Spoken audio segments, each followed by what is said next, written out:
As the debate over the long-term limits in Africa continues, a report by lawmakers in Rwanda now says Paul Kagame's quest for a third term in office has widespread support. The results of the nationwide tour reveal that only many people support his bid for a third term. Kagame, 57, has already served for two 7-year terms. In July this year, Parliament amended the law to allow him to run for a third term.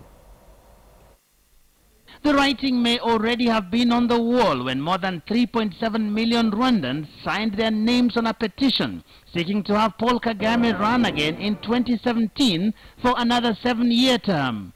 And now a report by lawmakers in the country suggests that only 10 people have opposed that bid around the country.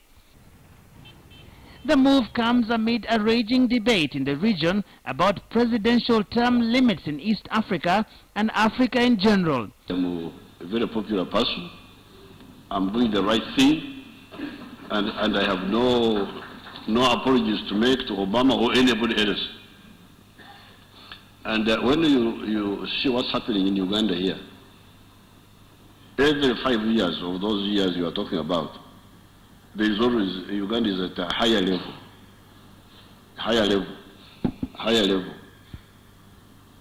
As I speak today, the Uganda government is able to finance by itself almost 93% of the budget. That was not the case at the beginning. Well, Your Excellency, I don't think it's a question of defending. I think, as you said, it's a question of choice because, as you have correctly said, the people of Kenya, through choice of the constitution that they voted in, stated that they were desirous to have term limits.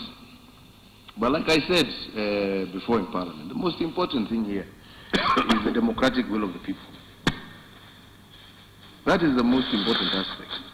So if the people themselves decide that they are not desirous of having term limits, you can also not force the issue on term limits to somebody who has said no. If the people are desirous, you must also, like we do in Kenya, abide and say the people of Kenya have constitutionally stated that they want term limits. So we must abide by the will of the people because the Constitution is the embodiment of the will of the people.